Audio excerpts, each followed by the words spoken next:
Hello mga bi! Eto na naman ang inyong lingkod, ang babaeng late mag-upload. O diba? O saya-saya, nakapag-upload na nun ang maganda.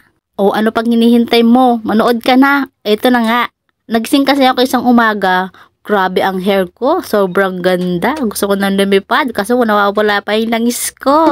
Pero syempre, gusto ko na magbagong buhay. Kaya sabi ko magbabago na ako, magpapagupit na ako. Kaya naman, hindi na ako nagpatumpik-tumpik pa. Ito na nga, nag-asikaso na nga kami para pumunta na kila ate. Kaya ate na lang kasi ako nagpapagupit kasi natry ko dati sa ibang tao. Sobrang tagal lumabo ng buhok ko. Grabe, mas mahaba pa yung pasensya mo. Mahaba pa pasensya mo? Parang di naman. Tinanong ka nga lang ng 2 beses, galit ka na agad eh.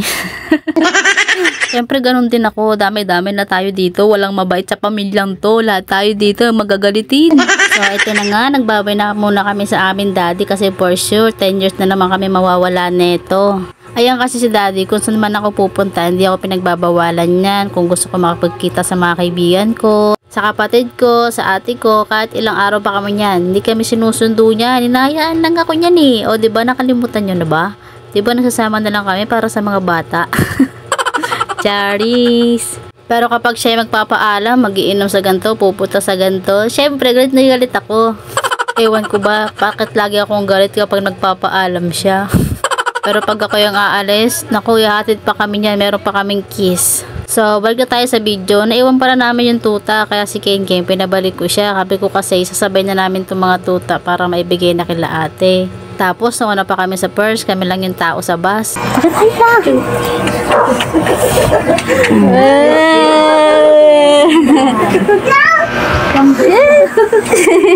Hello daw, hello. Hello, bigyan mo. Hulaan nyo nga kung saan sa inyo dyan. Ito. Lalaki.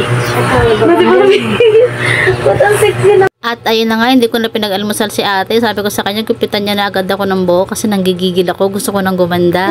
Kasi mukha na akong bruha. Alam nyo ba yung mga kapitbahay nga nila dito na pagkakamalan na mas matanda pa ako kay ate kasi masyado nga akong mature tignan sa buhok ko.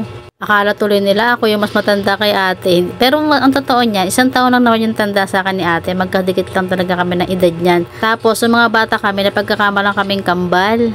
At eto na nga, lumapit sa amin ng mga bulinggit namin. Ngayon yung anak namin para ding kambal kasi 1 taon lang din yung tanda ng anak ni ate kay Bobby.